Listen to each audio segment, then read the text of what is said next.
आज आप सोच रहे होंगे कि सर रसायनम प्रयोगशाला तो ये है नहीं। जी हां, ठीक देख रहे हैं आप। आज मैं अपने घर पर हूं और आप लोगों को बहुत शानदार एक्सपेरिमेंट करके दिखाने वाला हूं। आपने अलग अलग चैनल्स पर अलग अलग माध्यमों से इसको जरूर देखा होगा, लेकिन इसकी जो एक्सप्लेनेशन जो मैं आज देने वाला हूं वो अपने आप में बहुत ही यूनिक है। हम लेने वाले हैं 2 बॉटल्स। इस बॉटल में मैं रखने वाला हूं ठंडा पानी, मतलब नॉर्मल वाटर, रूम टेम्परेचर का वाटर, और इसमें रखने वाला हूं मैं ऑलमोस्ट बॉइल्ड वाटर, जितना ये कांच झेल सके। और उसके बाद दोनों को फ्रीजिंग पर रखने वाला हूं। देखेंगे इसमें से किसकी फ्रीजिंग पहले होती है और क्यों। इस बॉटल में भर रहा हूं मैं ठंडा पानी।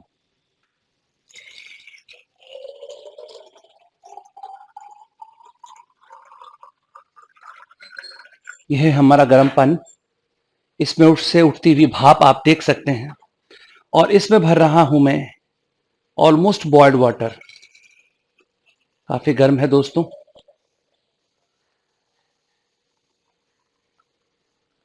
अब मैं इसको रख रहा हूं फ्रीजिंग पर। यह है ठंडा पानी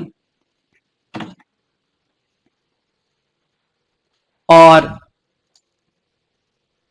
यह है हमारा गर्म पानी।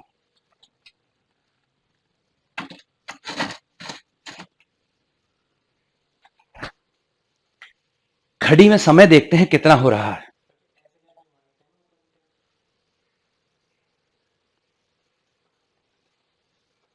9 o'clock। अब देखते हैं फ्रीजिंग कौन पहले करता है। तो देखिए दोस्तों, 12:05 हो चुके हैं और अब देखते हैं जो हमने फ्रीज करने के लिए रखा था उनकी हालत इस वक्त कैसी है।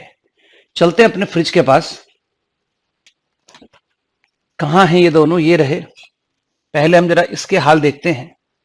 जो नॉर्मल वाटर हमने लिया था, अभी इसके अंदर ठंडा तो हो गया है, लेकिन अभी इसके अंदर आप देखेंगे तो अभी इसके अंदर कुछ भी बर्फ नहीं जमी है। लेकिन अगर आप इस हॉट वाले को देखते हैं तो इसके अंदर फ्रीजिंग स्टार्ट हो गई है। मैं आपको दिखाता हूं तो आप देख पाएंगे इसके अंदर ये आइस के पीस, ये आइस के पीस आपको दिख रहे होंगे। इसके अंदर ये आइस के पीस आने शुरू हो गए हैं। ये देखिए, मैं आपको कॉर्नर्स में दिखाता हूं। इधर आपको कॉर्नर्स में बर्फ जमती हुई साफ दिखाई देगी। ये देखिए कॉर्नर्स में ये बर्फ जम चुकी है इसके अंदर। इसका मतलब ये हुआ कि गर्म पानी जो है वो जल्दी बर्फ में कन्वर्ट हुआ in comparison to normal water. इसकी 2 कॉज हमें समझ में आती हैं।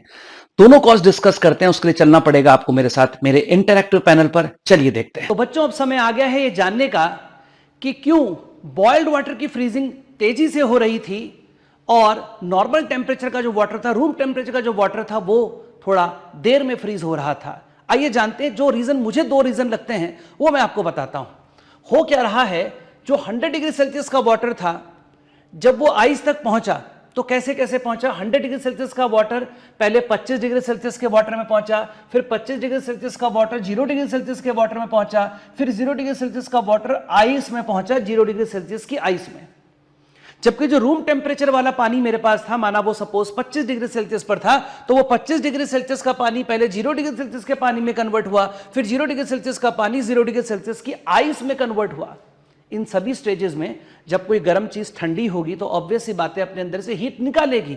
तो इन केसेस में भी हीट रिलीज हुई होगी, यहां पर भी हीट रिलीज हुई होगी, यहां पर 3 स्टेज में हीट रिलीज हुई है। तो डेल्टा एच नेट जब मैं इसकी निकालूंगा तो डेल्टा एच 1, 2, 3 तीनों जोड़ेंगे तो जो वैल्यू निकल करके आएगी वो ज्यादा नेगेटिव होगी। जबकि इस वाले केस में जब हम करेंगे तो डेल्टा एच 1 तो यहां पर है नहीं, सिर्फ डेल्टा एच 2, डेल्टा एच 3 दो जोड़ेंगे तो डेल्टा एच नेट की जो वैल्यू यहां पर आएगी वो इसके मुकाबले आएगी तो ये भी नेगेटिव, लेकिन इस पहले वाले के मुकाबले नीचे वाले केस में डेल्टा एच की वैल्यू कम नेगेटिव आएगी। यानी कि डेल्टा एच की वैल्यू कम नेगेटिव आने का मतलब किसी भी चीज की स्पॉन्टेनिटी चेक करनी हो, कोई प्रोसेस होगा कि नहीं होगा, तेजी से होगा, धीरे होगा, सब देखना हो तो केमिस्ट्री में एक रिलेशन है जिसका नाम है गिब्स हेल्महोल्ट्ज इक्वेशन। इस रिलेशन से हम लोग देखते हैं जिसका डेल्टा जी जितना ज्यादा नेगेटिव आता है वो फिनोमेना उतना ज्यादा स्पॉन्टेनियसली होता है।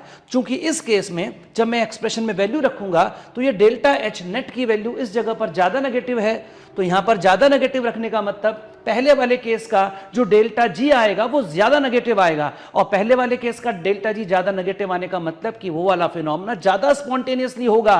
उस केस में आइस जमने की संभावना बहुत तेजी से होगी। आइए अब जान लेते हैं दूसरा रीजन क्या हो सकता है। जब हमारे पास पानी हम कोल्ड वाटर लेते हैं तो उसके अंदर हार्डनेस काफ़ी रहती है। हार्डनेस काफ़ी रहती है तो उसके अंदर कैल्शियम मैग्नीशियम अच्छी खासी मात्रा में प्रेजेंट होगा, और जब कैल्शियम मैग्नीशियम उसके अंदर प्रेजेंट होगा तो ऑब्वियस ही बात है डिप्रेशन इन फ्रीजिंग पॉइंट और मेल्टिंग पॉइंट का फिनोमेना बोलता है जब किसी प्योर सॉल्वेंट में जब हम कोई नॉन वोलेटाइल सॉल्यूट डाल देते हैं तो उसकी फ्रीज होने की टेंडेंसी कम हो जाती है, इसलिए वो थोड़ा सा हल्का सा थोड़ा सा देर में फ्रीज हो रहा है। लेकिन बॉइल्ड वाटर के साथ क्या हुआ, बॉइलिंग करते हैं, पानी की हार्डनेस दूर होती है, कम से कम उसकी जो टेम्परेरी हार्डनेस है वो तो रिमूव होती है, तो कुछ कैल्शियम मैग्नीशियम प्रेसिपिटेट हो जाते हैं, तो उसके अंदर नॉन वोलेटाइल सॉल्यूट की मात्रा कम रहती है, और नॉन वोलेटाइल सॉल्यूट की मात्रा कम होने की वजह से उसके अंदर डिप्रेशन इन फ्रीजिंग पॉइंट का फिनोमेना भी कम होता है, यानी कि वो वाला सोल्यूशन थोड़ा सा जल्दी फ्रीज होने लगता है क्योंकि उसके अंदर नॉन वोलेटाइल सॉल्यूट की मात्रा भी कम पड़ी हुई है। तो ये दो रीज़न हमें लगते हैं इसके। आपको कैसे लगे कमेंट सेक्शन में कमेंट करके हमें ज़रूर बताइए। नमस्कार।